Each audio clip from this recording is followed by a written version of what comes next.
تسلني كيف ردوا ضلعها، واسألن الباب عنها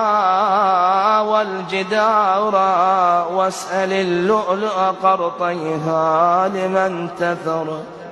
والعين لم تشكح مرارا، وهل المسمار موتور لها، فغدايا